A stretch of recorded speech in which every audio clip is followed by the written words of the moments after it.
many Kurds. Things that I see missing from a lot of the discourse around what's happening in Rojava now is the lack of acknowledgement or awareness of the history of the oppression of Kurds within Turkey, within Syria, within Iran and Iraq, since the advent of the nation-state model less than 100 years ago. The nation-state and the model that it requires, the organization that it requires, is predicated upon the promotion of a majoritarian nationalism that has never included Kurds.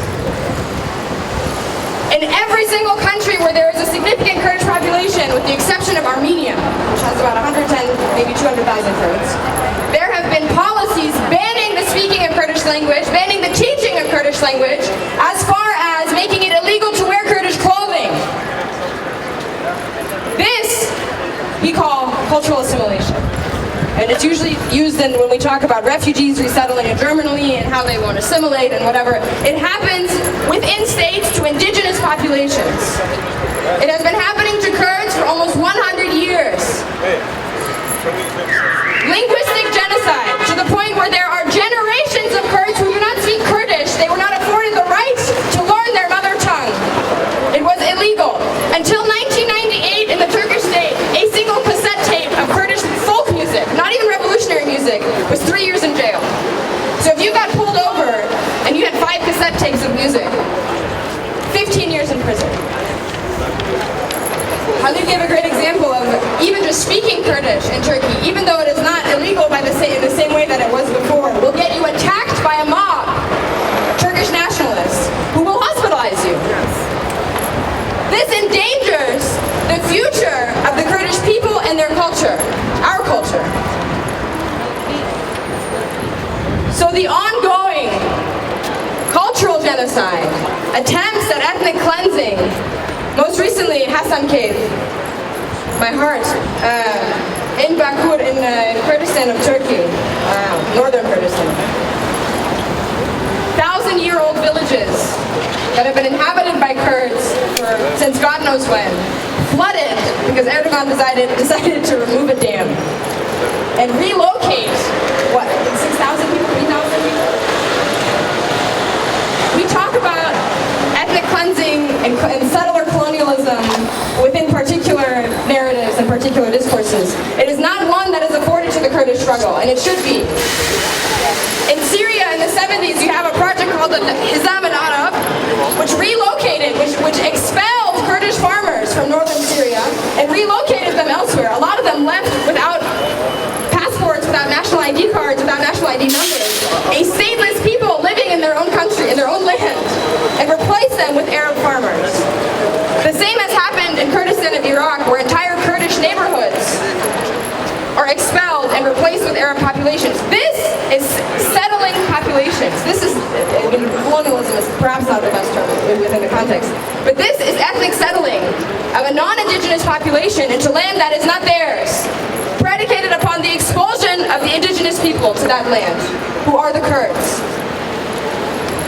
And so to leave this from the discourse of Turkey invading Rojava is an egregious error, because that contributes to the discourse that the Turkish state has put out that their actions in northern Syria are fighting terrorist rebels, as opposed to engaging in what they have even openly called for, ethnic cleansing. The Turkish state, when they announced this invasion, and mind you, this genocide is being televised, it is being broadcasted, it is being celebrated by Turkish nationalists. When they announced this invasion, their goal was to do what?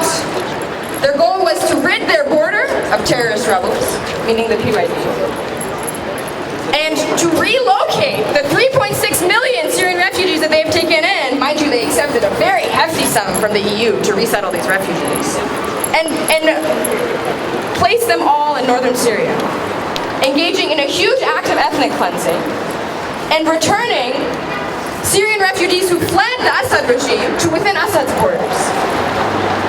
This is violence on many levels. This is violence against indigenous populations of that area who are not just Kurds, but Assyrians, Armenians, Yazidis, and also returning refugees to the same dictator that they fled.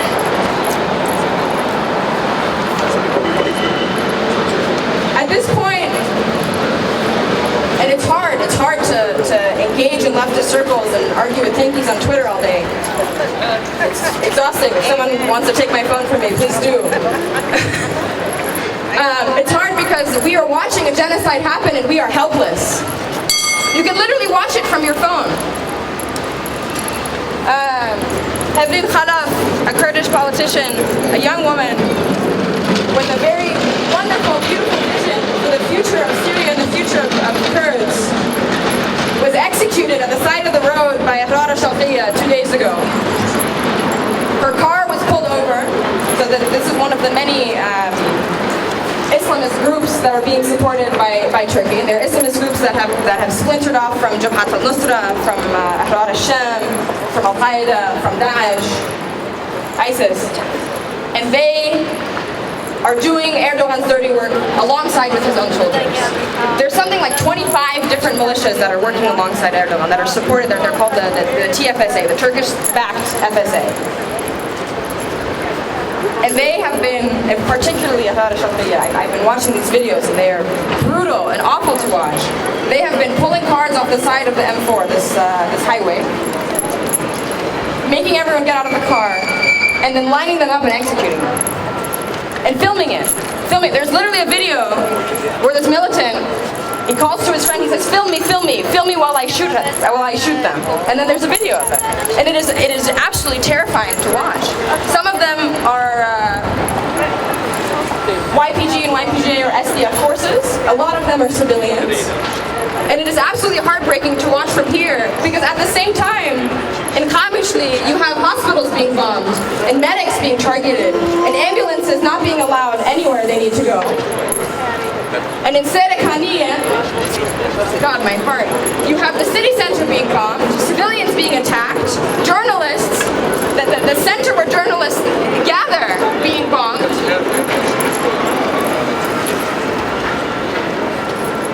And there's nothing we can do. The only thing we can ask for, and as someone who generally opposes imperial intervention, this is very difficult to vocalize. The only thing we can ask for is a no-fly zone. Because Turkish airstrikes are targeting civilians, and there is no way around that. And there is no amount of sanction pressure that can be put, or finally all of these countries in Europe halting their arms deals to Turkey after years and years of Kurdish activists and Armenian activists telling them not to. Too late, they already got the F-16s, what can we do now? No amount of sanction pressure will stop Erdogan from bombing civilians. The only way to stop it is to not allow the planes up there. Ooh. Sorry, y'all, this is a very rough week.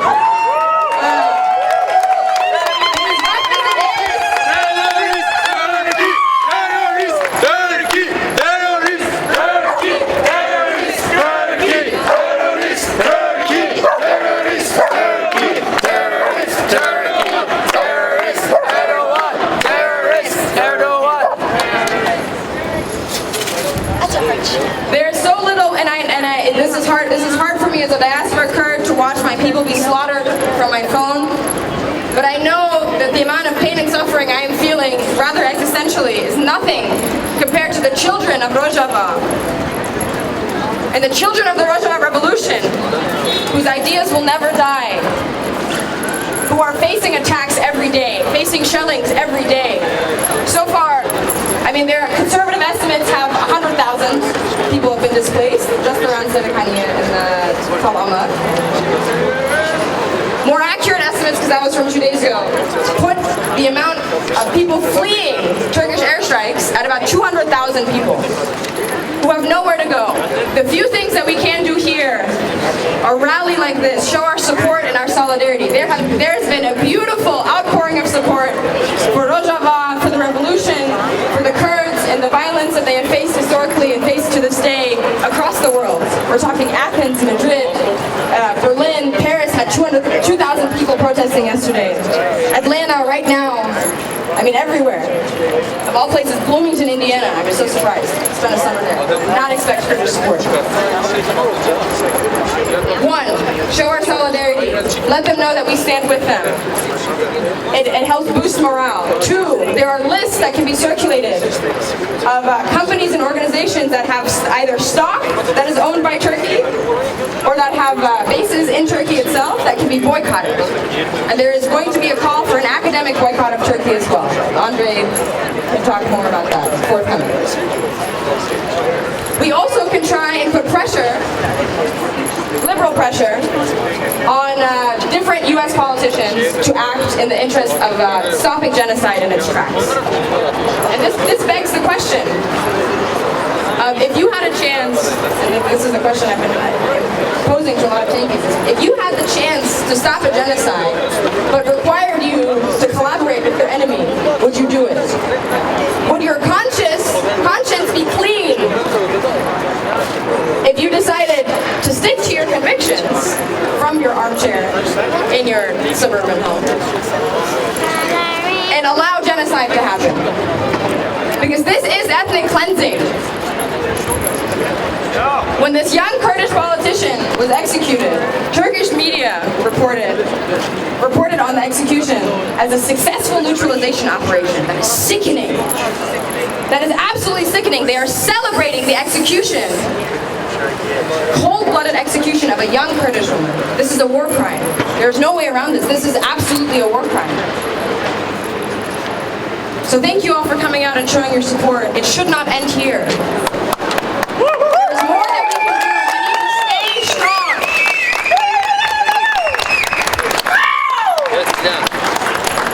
So before we march, and our marching plans have changed, there is an Impeach Trump rally at Embarcadero. They've invited us to join them because finally our political orientation aligns with theirs, so they care about it. This is Halil Yenigün. I am an academic and from Turkey, and I live in the Bay Area now.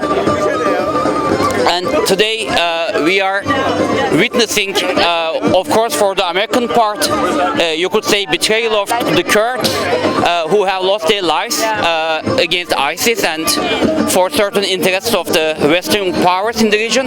But for us, it means a lot more different thing as well. It also means the betrayal of peace in the region. As an academic, I have lost my job back in the day, 3 years ago, signing a petition to stop the war there in Turkey, and we couldn't succeed in that. But all the time what we said, we want peace, and this is why we signed the petition. We did not want like our academic situation to be the main idea, main subject. Right now, actually, unfortunately, it escalated to a new level, a whole new invasion of the whole Rojava region, Western Kurdistan.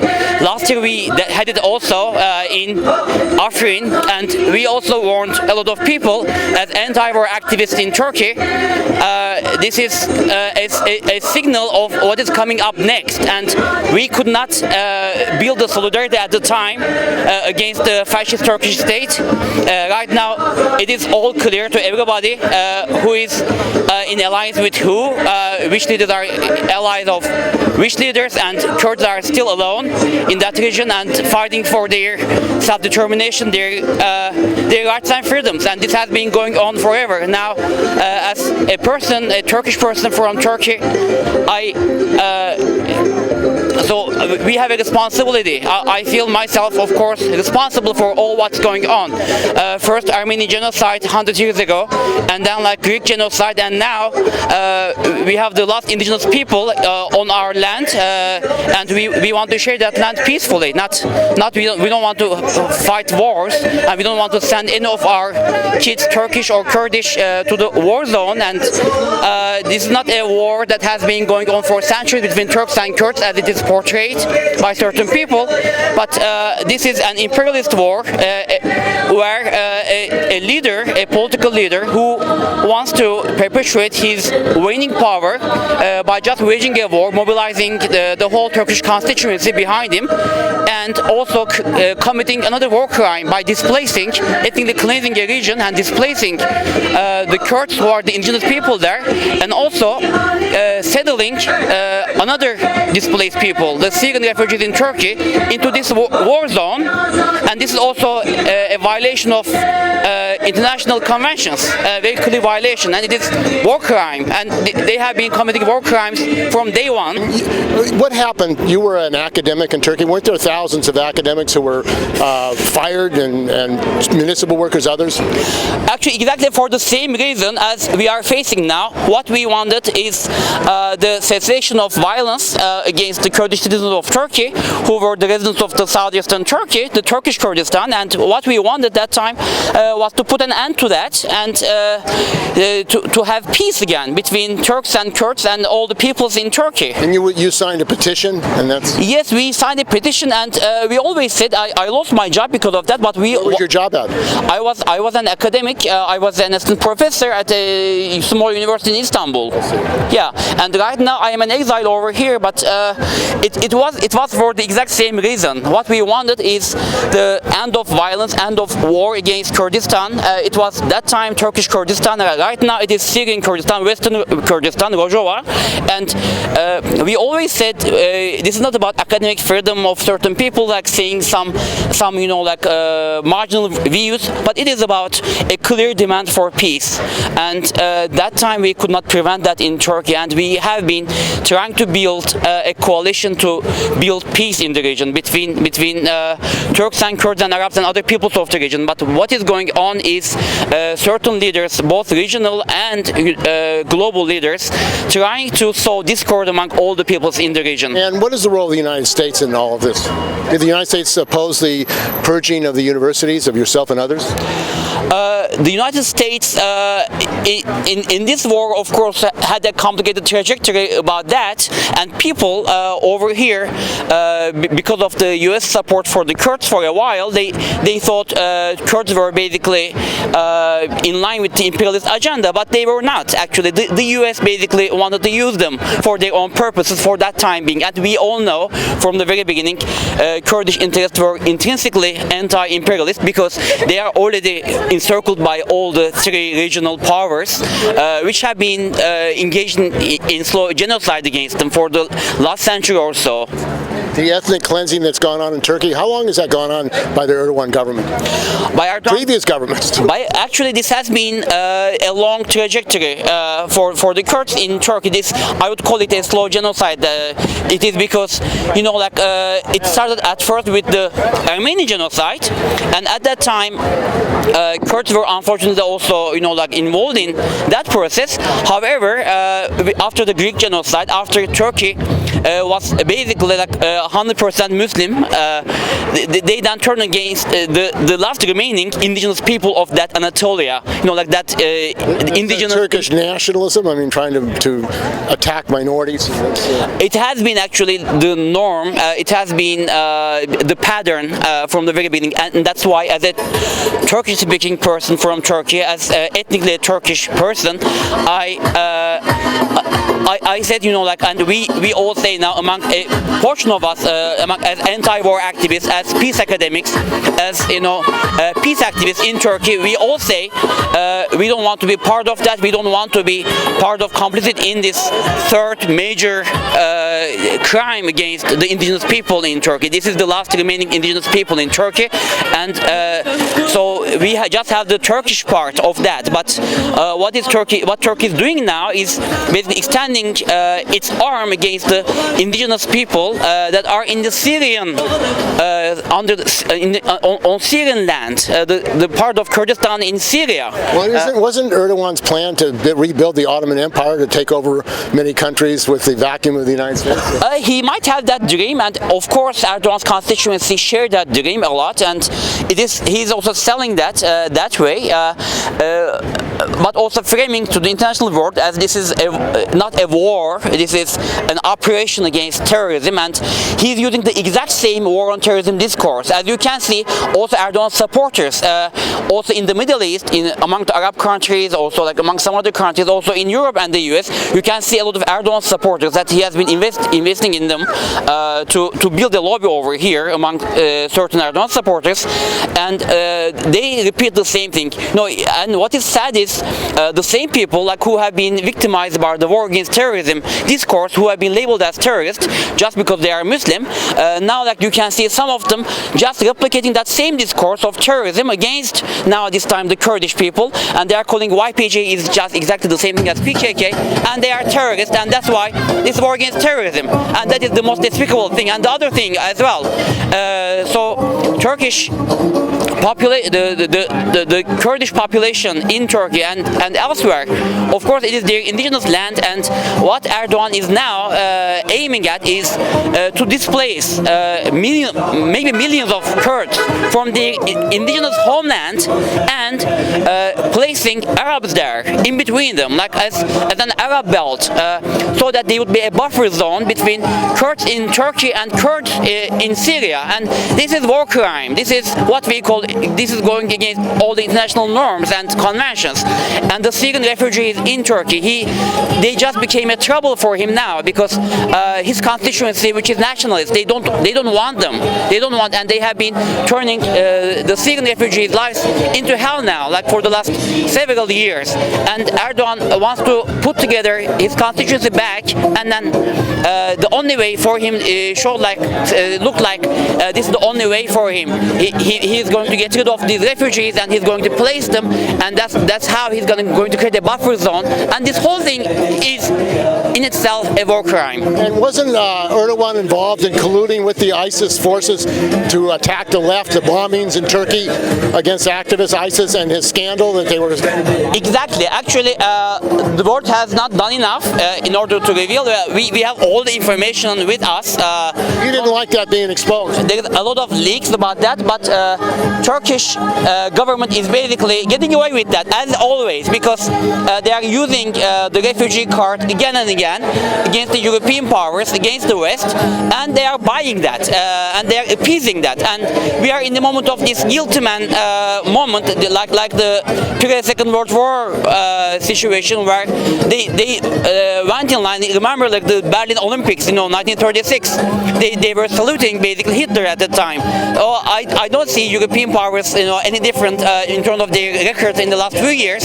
They have been arming Turkey, Germany, and France, and others. And Erdogan actually found a trick. He can go around, and then he can basically offer them certain handsome trade deals, and they just buy into that, and he can just buy their silence. And this has been going on for a very long time. And and Erdogan right now in Turkey, right now, if I speak now this way in Turkey, some moments later I will be in jail, and I have friends now in jail just because of doing the same thing as I am doing, just to call this war an occupation. And how many people? Who's in jail? Do you know some names of people? So right now the numbers are 121. Actually, the internal minister of Turkey today boasted about the numbers, and the only crime is calling this war occupation. So he said the only legitimate way to call this is not occupation, but it is operation against terrorism. If you don't call that, if you don't follow this line, if you tweet something, if you post something on your social media, you will be jailed. And right now 121 people are already in jail. Local politicians from, for instance, Felicity Party, an opposition religious party, and its member just gave a speech during the assembly in a city town hall meeting, and now he's been arrested just for that, just for opposing war. So that is also part of the tactics, and we have been observing that for the last several years now. All the anti-war activists in Turkey are being jailed, and they are in and out of jail. Sometimes they are convicted, sometimes they just get out after many months or sometimes years without indictments. But it has been going. This has been a pattern now. Okay, and what can people do here about what's going on? This is not a plea from American government. This has never been a plea from any of the Western governments. We all know they are in bed with Erdogan for many years. Our appeal is to international community, meaning all the conscientious people around the world, people like us, common people, human beings, simple human beings like us, who have a certain notion of justice and liberation. And this is something that they all know. This is struggle of an indigenous people against occupying powers, and all over the world, like we all know what genocide is, and many peoples here in North America, in South America, in Europe, in Asia, in Africa, they all know what genocide is, and this is another instance of that. And the only difference is this is now in the 21st century, and people are observing that, and they can easily frame everything as war against terrorism, thanks to a certain discourse that has been rampant over here for many decades now.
My name is Yusuf. I'm from Rojava, part of Turkey and north of Syria.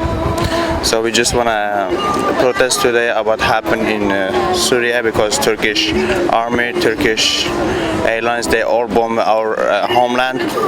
So we feel so sad because all our family right there, they're escaping, but there's no way to go anymore, because 4 years ago we fight against ISIS and finally we won against the ISIS, but now Turkey want to take our land.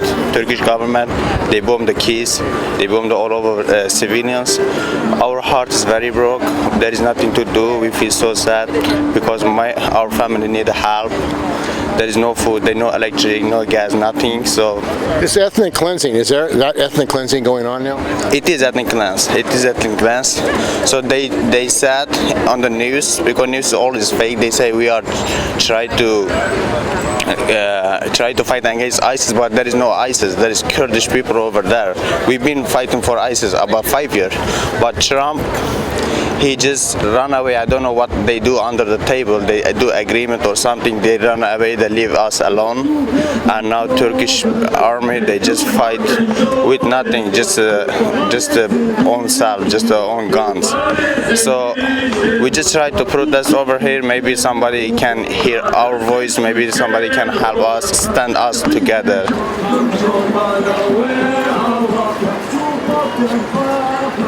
What's going on with the attack by Turkey on Rojava? Yeah, I mean, Turkey withholds a lot of, territory that belongs to the Kurdish people. As people probably know, the Kurdish people are stateless people that their land have been occupied by Syria, Iraq, Iran, Turkey, among others. And this was done with the collaboration of U.S., British, Russian imperialism in the 19th and 20th century.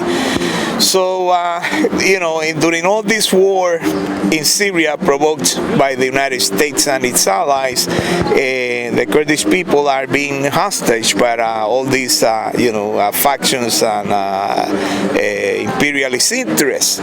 So now Turkey, a NATO ally of the United States, have launched this incursion into Syrian territory with the interest of oppress the Kurdish people and also to occupy land that belongs to the Kurdish people. So we as Americans or colonial subjects of American citizenship, like in the case of mine, and also a United States Army veteran, I feel the responsibility to come over here to protest and stop this genocide by Turkey backed by the United States. This would not happen without the United States. No, absolutely not. I mean, the Turkish state, Turkey is a client of the United States. Most of the weaponry and military equipment of the Republic of Turkey has been provided, by large by the United States and other allied powers such as Germany too. And Russia, Putin?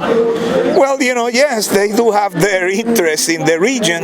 They got conflicted interests, and also they do not collaborate when they do have to.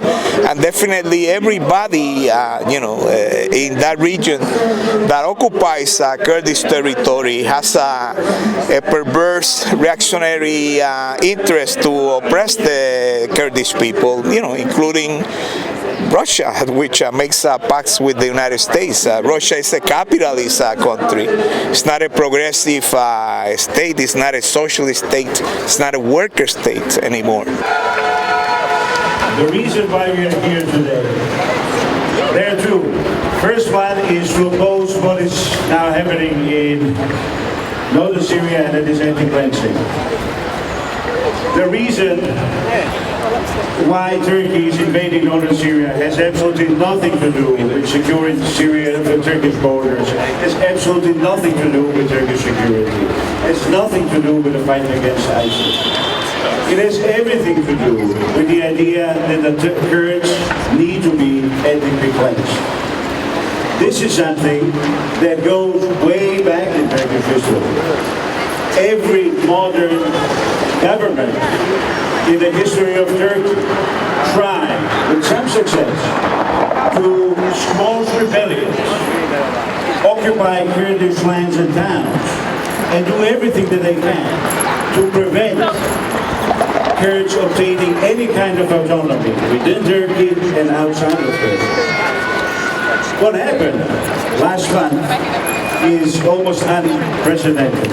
With Erdogan, Turkish president, coming to the United Nations and saying that his goal, the goal of the Turkish state, is to resettle the refugees from Turkey to Syria.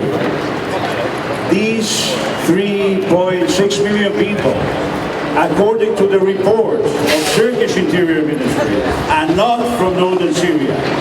66% of them are from Damascus, from the regime-controlled area. Only 17% are from northern Syria. What we have here is that the president of a country that is a member of NATO has actually announced ethnic cleansing. He has done it before. This is the fourth Turkish invasion in Syria since 2016. The most significant one is the one in Afrin, which ended with complete, devastating destruction of Kurdish homes, families, and livelihoods. What happened in Afrin has been documented by two United Nations reports. 2018, both agreed that what happened was a radical, this is a code, restructuring of the demographic component of the region of Afrin. They blame Turkish army and they blame Erdogan directly for this. So the first reason why we are here is to stop ethnic cleansing. The second reason, to say that this is happening. The second reason is to actually say why this is happening. I came back from Rojava in June, and what I have seen there is a revolution that rests on the idea of liberation of women, on ecological environmental sustainability, and direct grassroots democracy. I have seen representative democracy being replaced by real democracy. I have seen justice system, state justice system being replaced by restorative and transformative justice system. I have seen the police forces being abolished. I have seen prisoners treated in an incredible way, humane way. I have seen universities and schools organized in councils. Kindergartens had children councils. Students had their own councils. Professors had their own councils. I have seen what I have not seen in my life, and I hope that we are going to be able to see it again. I have seen an actual revolution taking place. Revolution that is beyond anything really that I can express in words. Revolution that begins with the idea that we need to liberate women in order to liberate life. Jinjian Azadi, women, life, freedom. The idea that this revolution is about love, that love is the truth, and the truth is free life. This revolution is something that is being destroyed right now. And I think this is actually the main reason why the states are going after Rojava, because it represents a model of a decent, genuine, free, democratic society in the middle of the Middle East. So we have to oppose anti-cleansing, but we also have to defend the politics of Rojava. Kurds have a saying, which is, we have no friends from the mountains. We have to send a message everywhere, from San Francisco, from Berkeley, from East Bay, from Germany, from every single place on earth, that Kurds do have friends other than mountains. And this is us. Everybody who actually believes that Rojava represents everything that we fought for as feminists, as leftists, as people who believe in decency and democracy. So, long live Rojava Revolution. Biji, biji, Rojava. Biji, biji, Rojava. Biji, biji, Rojava. Biji, biji, Rojava. Biji, biji, Rojava. Ve kaden cihane dengdiler zine. Dengdiler zine. Destara proletarya hurdu herine. Hurdu herine. Kedvarunu keranj qada hildine. Qada hildine. Destare proletarya hurdu herine. Hurdu herine. Kedvarunu keranj qada hildine. Qada hildine. Qada hildine. Qada hildine. Hoşiyan raşedin kadeşidan didan. Kadeşidan didan. Sümbüla savdıdan müdenge partizan. Müdenge partizan. Hoşiyan raşedin kadeşidan didan. Kadeşidan didan. Sümbüla savdıdan müdenge partizan. Müdenge partizan. Pere baye heri kandı jnavdı reçiyan. Jnavdı reçiyan. Rabu serpiya şında Kürdistan. Şında Kürdistan. Jnav divar zindana hayat sereçiyan. Hayat sereçiyan. Hıldın arasan berkhudan jiyan. Berkhudan jiyan. Rehranahi rebeti da khuyna şehidan. Khuyna şehidan.